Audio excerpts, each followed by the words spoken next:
Table से शादी। अब तक आपने सुना कि रियान के कहने पर निमी मिता को बहाने से लेकर गई रेस्टोरेंट। अब आगे कुछ देर बाद अंश अपने केबिन में सोफे पर एक पैर दूसरे पैर पर चढ़ाकर किसी राजा की तरह बैठा हुआ था। उसके सामने निमी और रियान अपना सिर नीचे करके खड़े थे और मिता साइड में खड़ी थी। उसे इस वक्त उन दोनों पर बहुत हंसी आ रही थी क्योंकि उन्होंने जो सोचा था उसका उल्टा हो गया था। अंश अपनी सीरियस टोन में बोला, अब चुपचाप क्यों खड़े हो? क्या सोचा मेरे ऑफिस के आसपास इतना ड्रामा करोगे और मुझे पता नहीं चलेगा? बोलोगी अब कुछ? अंश की आवाज़ सुनकर निमी जैसे तैसे ऊपर देखते हुए बोली, अंश। लेकिन अंश बीच में ही टोकते हुए बोला, सर। निमी बोली, अंश। अंश फिर से बीच में टोकते हुए बोला, सर। इस बार निमी तेज आवाज़ में बोली, सर, जो भी हुआ उसमें हमारी कोई गलती नहीं थी। हम तो बस कुछ इंटरेस्टिंग करना चाहते थे, इसलिए ऐसा किया। ये बोलते बोलते निमी की आवाज़ शब्दों के साथ साथ धीमी होती जा रही थी। निमी की बात सुनते ही रियान भी उसकी हाँ में हाँ मिलाते हुए बोला, हाँ हाँ हाँ सर, ये निमी सही कह रही है और कोई इंटेंस नहीं था हमारा। अंश बोला, कुछ इंटरेस्टिंग करने के लिए तुम दोनों को सुसाइड का आइडिया मिला? रियान ने कहा, वो बात ये है सर की, पर वो ये बोलते बोलते रुक गया। अंश रियान की बात को पूरी करते हुए बोला कि तुम मिता को पसंद करते हो और उसके बार बार मना करने के बाद सोचा क्यों न एक बार कुछ फिल्में ट्राई किया जाए। I am right? अंश के मुंह से ये सब सुनकर निमी, रियान और मिता तीनों ही ये सोचकर शॉक्ड हो गए कि अंश को सब कैसे पता चला। उनको शॉक्ड देखकर अंश बोला, अब ये बताओ ये बेकार आइडिया था किसका? रियान ने तपाक से बोला, निमी का। निमी गुस्से से रियान को देखते हुए बोली, व्हाट डू यू मीन? मैंने तो सिर्फ ऊपर चढ़कर कूदने की धमकी देने का आइडिया दिया था। आग लगाने का आइडिया तो तेरा था। रियान बोला, हाँ तो अगर तुम मुझे सुसाइड का आइडिया नहीं देती तो आग का भी आइडिया मुझे नहीं आता। ये सुनकर निमी चिल्लाते हुए गुस्से से बोली, अच्छा, एक तो तरस खाकर आइडिया दिया, ये सोचा कि बेचारे का भला हो जाए, नहीं तो पूरी जिंदगी देवदास बनकर घूमता रहेगा। लेकिन ये देखो, जनाब के तेवर ही अलग हैं। मुझे तुम्हारी हेल्प करनी ही नहीं चाहिए थी। रियान भी चिल्लाकर बोला, क्या हेल्प की? काम बढ़ने की जगह और बिगड़ ही गया। फिर दोनों ने सब कुछ भूलकर लड़ने लगे और उन्हें इस बात का भी होश नहीं था कि वो दोनों इस वक्त अंश के सामने उसी के ऑफिस में खड़े थे। निमी फिर से बोली, अच्छा, मेरी वजह से काम बिगड़ा?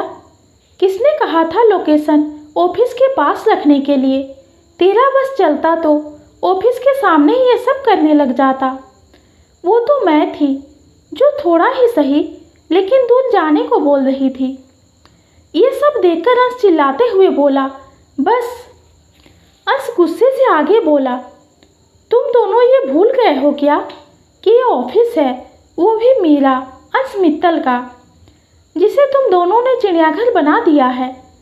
अब मुझे नहीं जानना कि गलती किसकी थी और किसकी नहीं, क्योंकि सजा अब तुम दोनों को मिलेगी। निमी शौक होकर बोली, क्या सजा? अंश बोला, हाँ, आपने सही सुना। निमी मायूस सा चेहरा बनाकर बोली, पर अंश। तभी अंश बीच में टोकते हुए बोला, सर। निमी बोली, सर प्लीज छोड़ दीजिए, आगे से ऐसा कुछ नहीं होगा, आई प्रॉमिस। अंश निमी की बात को इग्नोर करते हुए बोला, आज से तुम दोनों एक वीक तक 2 घंटे ओवरटाइम करोगे। और वैसे भी मैंने तुम दोनों की रिपोर्ट देखी है, ऐसा लगता है जैसे काम सीखने नहीं बिगाड़ने आए हो। अंश आगे बोला, अब जाओ और काम स्टार्ट करो। इतना बोलकर उसने दोनों को ऑफिस से बाहर कर दिया। इस वक्त ऑफिस में अंश के साथ सिर्फ मिता थी। फिर वो जैसे ही जाने को हुई तो अंश ने उसे रुकने को बोला। बाहर निमी और रियान गुस्से से एक दूसरे को देख रहे थे। निमी बोली, एक काम ढंग से नहीं होता है ना तुमसे। मैं मिता को वहाँ ले आई थी, लेकिन नहीं, जनाब को तो अपने फैंस की पड़ी हुई थी। किसने कहा था सोशल मीडिया पर लाइव जाने को? रियान बोला, मुझे लगा ऐसा करने से मिता पर प्रेशर आएगा। निमी चिढ़ते हुए बोली, प्रेशर तो आ ही गया, लेकिन मिता पर नहीं, हम पर। तुम्हें क्या लगा था लाइव आ जाओगे तो अंश को पता नहीं चलेगा कि उसके ऑफिस के आसपास क्या हो रहा है? अब हम फ्लैशबैक में चलते हैं। निमी मिता को पास के एक रेस्टोरेंट की तरफ लेकर जा रही थी कि तभी उन्हें एक जगह से बहुत से लोगों के चिल्लाने की आवाज़ आई। जब मिता ने उस तरफ देखा तो शॉक्ड रह गई, क्योंकि ऊपर बिल्डिंग पर रियान खड़ा था और उसके हाथ में एक माइक था।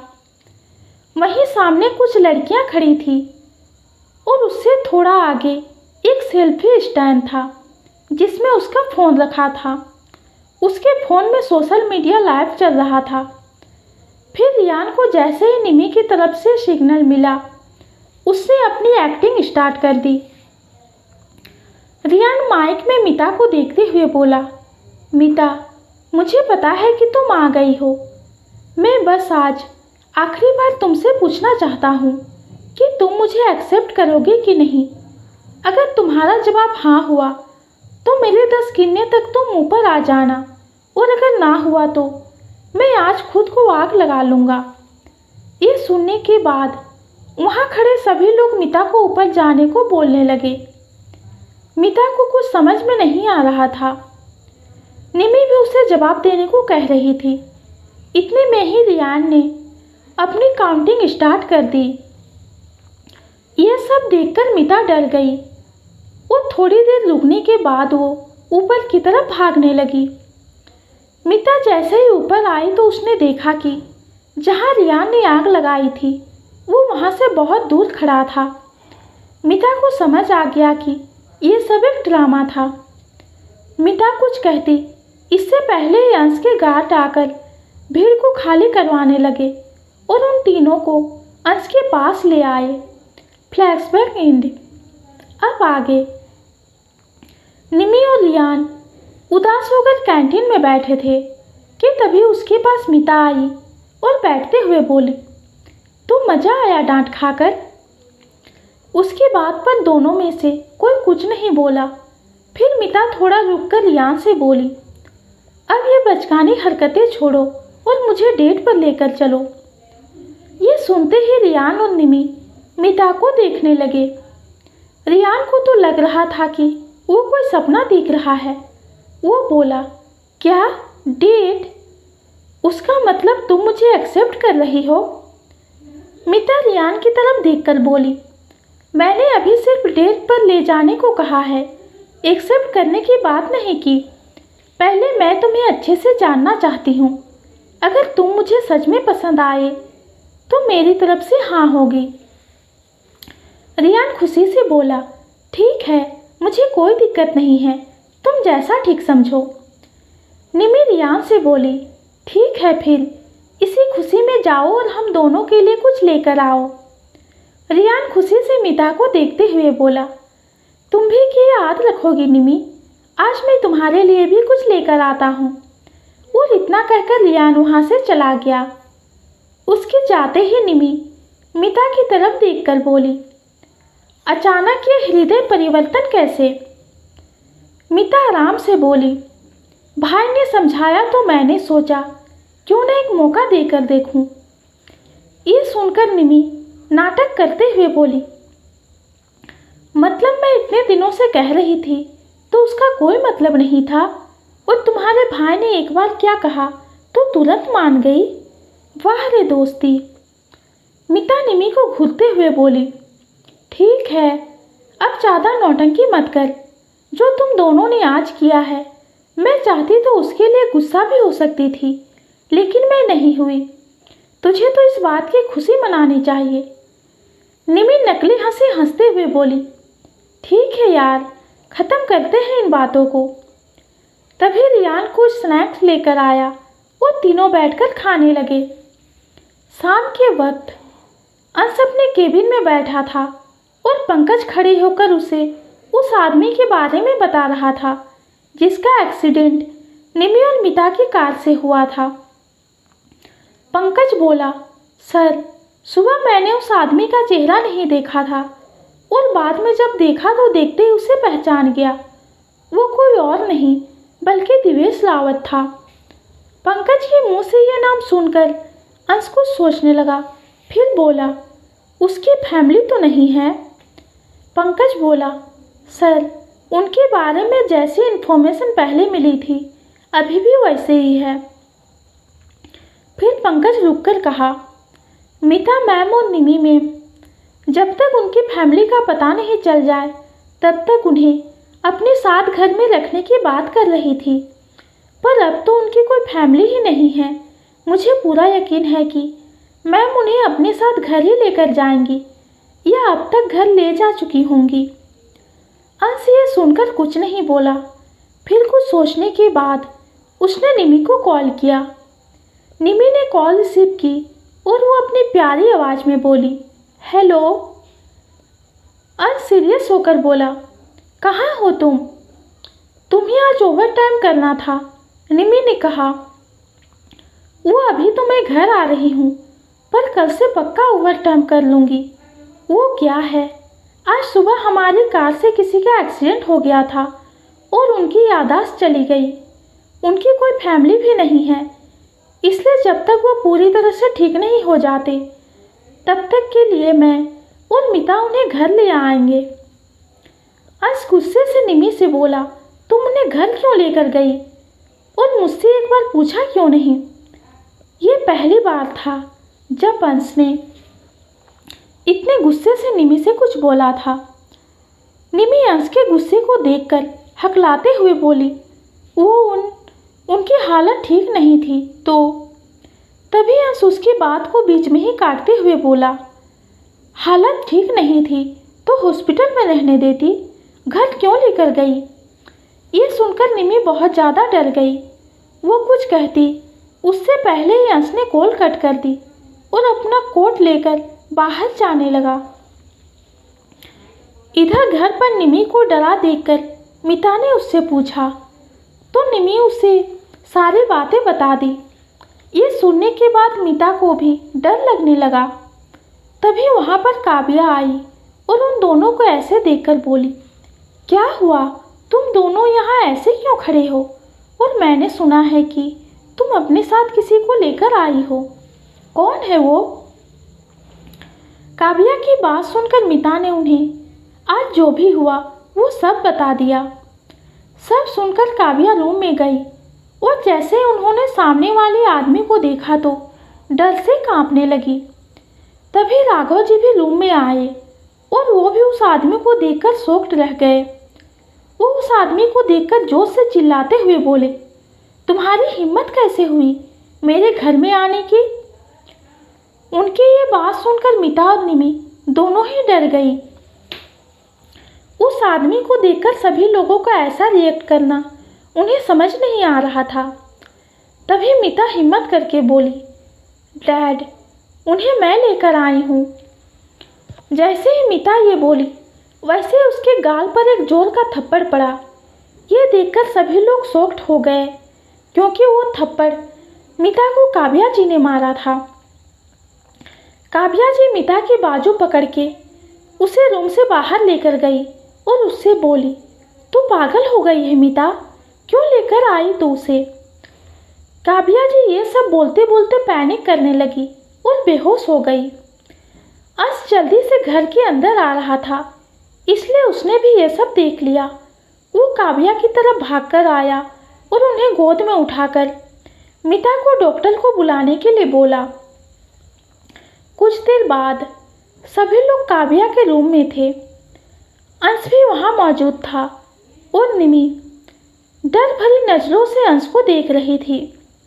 उसके फेस के एक्सप्रेशन से कुछ समझ नहीं आ रहा था। तभी डॉक्टर काव्या को चेक करके इंस्ट्रक्शन देकर चली गई। अंश अपने रूम में जाकर सोफे पर आंख बंद करके बैठ गया। उसे समझ नहीं आ रहा था कि ये सब क्या हो रहा है और इसे कैसे ठीक करें। तभी रूम में निमी आई और अंश के पास जाकर धीरे से बोली, आई एम सॉरी, मुझे पता नहीं था कि ये सब होगा। निमी की आवाज़ सुनकर अंश ने अपनी आंखें खोलकर उसे देखा। इस वक्त निमी की आंखें नम थी और एक दो बूंद आंसू गिर भी चुके थे। ये देखकर अंश निमी का हाथ पकड़कर उसे अपनी गोद में बिठाया और उसके आंसुओं को पोंछकर प्यार से बोला, कुछ करने से पहले एक बार बता दिया करो मुझे। एटलीस्ट मैं तुम्हें बता दूंगा कि वो सही है या गलत है। देखा आज तुमने क्या किया। तुम दोनों की एक गलती की वजह से मिसेस मित्तल की क्या हालत हो गई है। निमी अंश से बोली, पर हमें पता नहीं था। आंटी ने ऐसा रिएक्ट क्यों किया, कौन है वो आदमी। अंश बोला, ये बात तो अभी मुझे भी नहीं पता। अंश ये बोलकर निमी को गले से लगा लिया। इधर काव्या के होश में आने के बाद राघव उसे देखते हुए बोला, काव्या, तुम्हें मिता को थप्पड़ नहीं मारना चाहिए था। उसे थोड़ी ना सच का पता है, वो तो सिर्फ एक अच्छा काम कर रही थी। काव्या डरते हुए बोली, लेकिन वो ऐसे ही किसी को भी घर लेकर आ जाएगी क्या। उसे नहीं पता वो आदमी कितना खतरनाक है। राघव बोले, तुम डरो मत, उसे कुछ भी याद नहीं है और जब तक उसे याद आएगा हम उसे इस घर से दूर भेज देंगे। इधर निमी अंश की गोद में ही सो गई थी तो अंश ने उसे बेड पर आराम से सुला दिया और खुद स्टडी रूम में आ गया। उसके बाद उसने पंकज को कॉल करके बोला, मिसेस मित्तल के 20 साल पहले की इन्फॉर्मेशन निकालो। उन्होंने कहाँ से पढ़ाई की है, उनके दोस्त कौन थे, परिवार कौन सा था, सब। पंकज बोला, ओके सर, बट इतनी पुरानी इन्फॉर्मेशन को निकालने के लिए थोड़ा सा टाइम लग सकता है। अंश बोला, टेक योर टाइम, बट कोशिश करो कि ये काम जल्दी हो। इन ट्राई टू फाइंड आउट कि दिवेश रावत से क्या लेना देना है। पंकज बोला, ओके सर, मैं ट्राई करता हूँ। थोड़ी देर काम करने के बाद अंश ने वापस अपने रूम में आकर देखा तो निमी नींद में कुछ बेचैन सी लग रही थी। अंश जल्दी से निमी के पास आया और जैसे उसे टच किया तो शॉक्ड रह गया, क्योंकि इस वक्त निमी का शरीर आग की तरह तप रहा था। अंश खुद से बोला, इतना तेज फीवर कैसे हो गया, अभी तो ठीक थी। वो निमी की हालत देखकर परेशान हो गया और जल्दी से डॉक्टर को कॉल किया। फिर ठंडा पानी लेकर निमी के सिर पर पट्टी करने लगा। थोड़ी देर बाद एक हेल्पर डॉक्टर को अंश के रूम में लेकर आई। अंश ने उसे निमी को चेक करने को कहा तो डॉक्टर ने निमी को एग्जामिन किया और एक इंजेक्शन लगाया। फिर अंश से बोला, सर, इन्हें वायरल फीवर हुआ है, मैंने इंजेक्शन दिया है, इससे इनका फीवर कम हो जाएगा और शायद 2 दिन तक फीवर आता रहेगा, इससे ज़्यादा दिन भी रह सकता है। मैंने इनके ब्लड का सैंपल ले लिया है, अगर कोई और रीजन हुआ तो रिपोर्ट आने के बाद पता चल जाएगा। डॉक्टर की बात पर अंश ने हाँ कहा और डॉक्टर वहाँ से चला गया। अंश निमी के पास बैठकर उसके सिर को सहलाने लगा, फिर प्यार से उसके सिर पर किस किया। आज पूरी रात अंश सोया नहीं था, बल्कि प्यार से निमी को ही देखे जा रहा था। बीच बीच में उसका टेम्परेचर भी चेक कर रहा था। सुबह का वक्त निमी की जब आँख खुली तो उसके सिर के साथ ही पूरी बॉडी में दर्द हो रहा था। उसे ऐसा लग रहा था कि उसमें ताकत ही नहीं बची।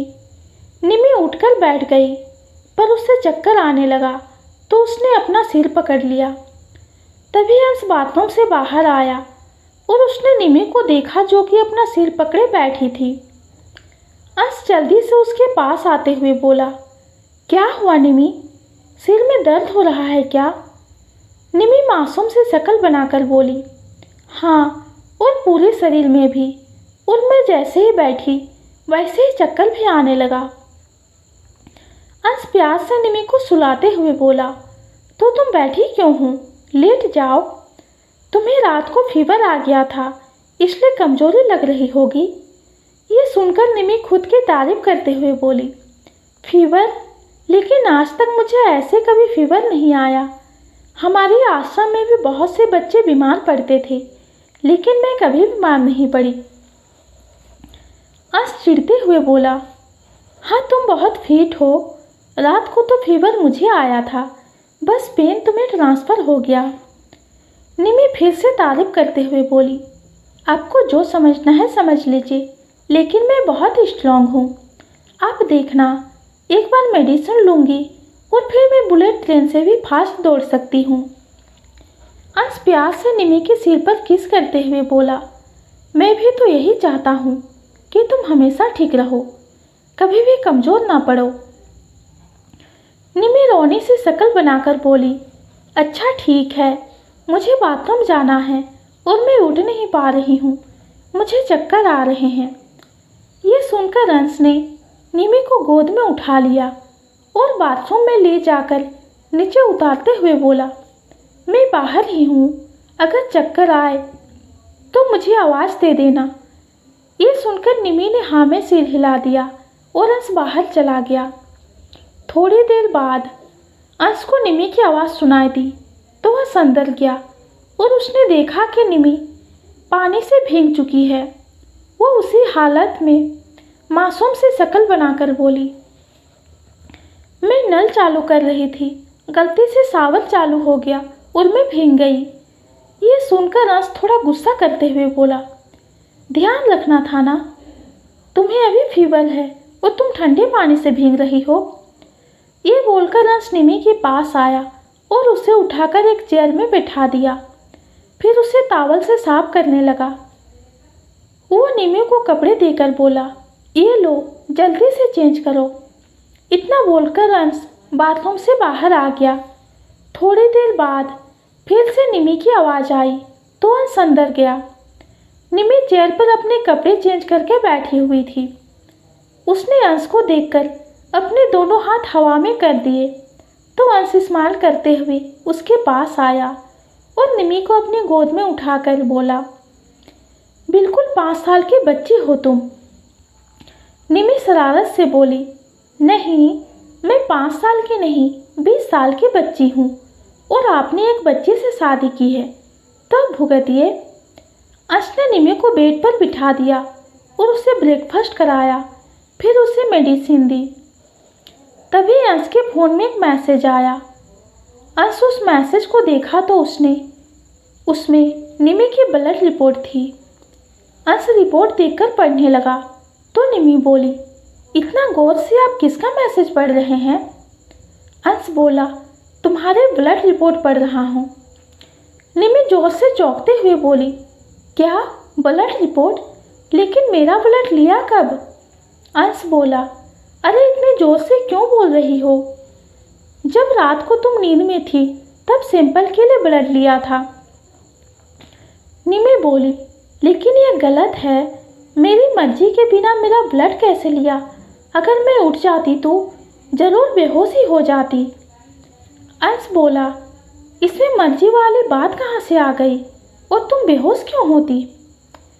निमी धीरे से मासूम शक्ल के साथ बोली, वो मुझे ना ब्लड से डर लगता है।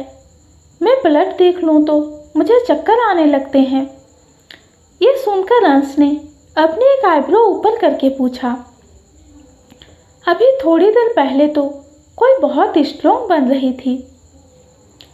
निमी धीरे से बोली, नहीं, मैं स्ट्रॉन्ग तो हूँ, बस थोड़ा ब्लड से डर लगता है। अंश बोला, ठीक है, तुम अब रेस्ट करो, ज़्यादा मत बोलो। फिर निमी ने पूछा, अच्छा रिपोर्ट में आया क्या है, ये तो बता दीजिए। अंश प्यार से बोला, कुछ नहीं आया है, तुम्हें वायरल फीवर ही हुआ है। और फिर निमी को आराम से लिटाते हुए बोला, आंख बंद करके रेस्ट करो अब। तो ये कहानी आप सबको कैसी लगी कमेंट में ज़रूर बताइए। कहानी पसंद आती है तो चैनल को लाइक और सब्सक्राइब कीजिए। कहानी सुनने के लिए आपका बहुत बहुत धन्यवाद।